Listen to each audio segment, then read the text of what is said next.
शिवसेनेच्या वेगळ्या गटासाठी लोकसभा अध्यक्षांना पत्र दिलंय अशी सुद्धा माहिती मिळते आणि त्या पत्रावर 6व्या खासदाराची पहाटे सही झाल्याचं कळतंय। आधी पत्रावर फक्त 5 खासदारांच्या सह्या होत्या आणि एका खासदाराच्या सहीसाठी ही संपूर्ण प्रक्रिया थांबलेली होती। मात्र दिल्लीमध्ये रात्री वेगवान घडामोडी घडल्या आणि पहाटे त्या खासदाराची सही झालेली आहे। 6व्या खासदाराची सही झाल्याची सध्या माहिती आपल्याला सूत्रांकडून मिळते।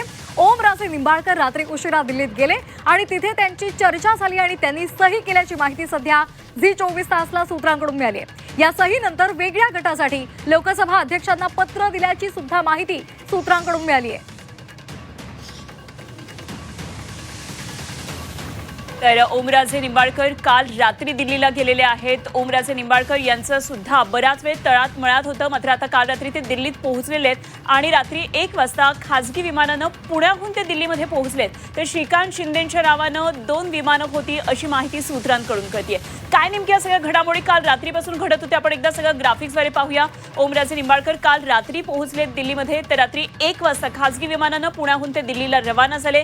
ओमराजे काल पुण्यामध्ये होते, त्यानंतर ते दिल्लीत गेले। श्रीकांत शिंदेंच्या नावे 2 खासगी विमानं पुणे विमानतळावर उभी होती आणि सुरुवातीला दुपारी 3 वाजता दिल्लीला निघण्याची योजना होती अशी माहिती सूत्रांकडून कळतेय। तर नंतर संध्याकाळी 5 वाजता निघण्याची वेळ ठरली। कसं नेमकं सगळं घडत होतं या संदर्भातलं आपण हे सगळं ग्राफिक्स पाहतोय। वेळ बदलून पुन्हा रात्री 9 वाजताची ही वेळ ठरली। दुपारची वेळ आता रात्रीवर गेली आहे। तानाजी सावंत, जयराजे निंबाळकर हे ओमराजेंसोबत निघाले आणि अखेर खासदार रात्री 1 वाजता दिल्लीसाठी रवाना झाले। अशा प्रकारे अगदी मध्यरात्रीनंतर ओमराजे निंबाळकर हे दिल्लीमध्ये पोहोचले। किती नाट्यमयरित्या हे सगळं घडत होतं ते आपण पाहतोय। कोण कुठून किती वाजता निघालं, वेगवेगळ्या ठिकाणाहून निघालेले खासदार आणि त्यात ओमराजे निंबाळकर यांच्या संदर्भातले आपण तपशील पाहिले। पहाटे जी एक सही झाली ती नेमकी कोणाची होती या संदर्भातही काही वेळापूर्वी झी24 तासनं आपल्यासमोर काही महत्त्वाच्या घडामोडी मांडल्या। या क्षणाची सगळ्यात महत्त्वाची आणि मोठी बातमी आपण पाहतोय। सगळ्या घडामोडी नेमक्या दिल्लीमध्ये कशा घडतायत ते आपण पाहतोय। ओमराजे रात्री 1 वाजता खासगी विमानानं पुण्याहून दिल्लीला रवाना झाले। खासदारांना दिल्लीला नेण्यासाठी श्रीकांत शिंदेंच्या नावे 2 खासगी विमानं पुणे विमानतळावर उभी होती आणि सुरुवातीला दुपारी 3 वाजता दिल्लीकडे निघण्याची योजना होती, मात्र नंतर संध्याकाळी 5 वाजता निघण्याची वेळ ठरली। पुन्हा एकदा जाऊया आमचे प्रतिनिधी ज्ञानेश सावंत यांच्याकडे। ज्ञानेश, आज ओमराजे निंबाळकर हे पहाटेच्या दरम्यान आज दिल्लीमध्ये आले, रात्री 1 वाजता ते पुण्याहून निघाल्याचं कळतंय।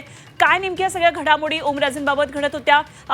त्यांचं अजूनही तळ्यात मळ्यात होतं असं कळतंय, मात्र आता सही झाल्याचं सुद्धा पुढे येत आहे। एकतर कालपासून या सगळ्या घडामोडी घडत असताना एक नव्या हालचालींना वेग येत होता आणि त्या संदर्भामध्ये काय भूमिका घेता येईल आणि काय करता येऊ शकतं अशी एक भूमिका होती आणि त्या संदर्भामध्ये एक अनेक वेळा चर्चा होती की या सगळ्या खासदारांसोबत ओमराजे निंबाळकर हे त्यांच्यासोबत जाणार का, शिंदेंच्या शिवसेनेसोबत जाणार का, भारतीय जनता पक्षाच्या सत्तेला साथ देणार का, असे अनेक प्रश्न होते। मात्र दरम्यानच्या काळामध्ये ओमराजे पुण्यात आहेत, ओमराजे जाणार नाहीत, ओमराजे फुटणार नाहीत अशा चर्चा होता। मात्र याच वेळेला खासदार श्रीकांत शिंदे यांनी महाबळेश्वरमधून सूत्र हलवली। खास ओमराजेसाठी पुण्यात असलेल्या मुलांच्या तब्येतीचं कारण देऊन पुण्यात असलेल्या ओमराजेंसाठी खास विमान पाठवण्यात आलं। त्यांच्यासाठी 2 वेळा निश्चित करण्यात आल्या। साधारणपणे दुपारची एक वेळ निश्चित करण्यात आली, त्यानंतर आणखीन एक वेळ निश्चित करण्यात आली आणि या कालावधीमध्ये कुठेही त्यांची भेट झालेली नव्हती। मात्र त्यांना रात्रीच्या वेळेला 9 वाजता त्यांच्यासोबत माजी मंत्री तानाजी सावंत हे तिथे होते आणि ते रात्री 1 वाजता दिल्लीमध्ये पोहोचल्याची माहिती पुढे येत आहे। ठीक आहे ज्ञानेश, असेच संपर्कात राहा आणि वेळोवेळी आपल्याकडून आणखी माहिती जाणून घेत राहू। तुर्तास धन्यवाद दिलेल्या माहितीसाठी। तर ज्ञानेश सावंत आमचे प्रतिनिधी आपल्याबरोबर होते। त्या पत्रावर 6व्या खासदाराची पहाटे सही झाली आहे, तर ओमराजे आज पहाटेच दिल्लीमध्ये दाखल झालेले आहेत।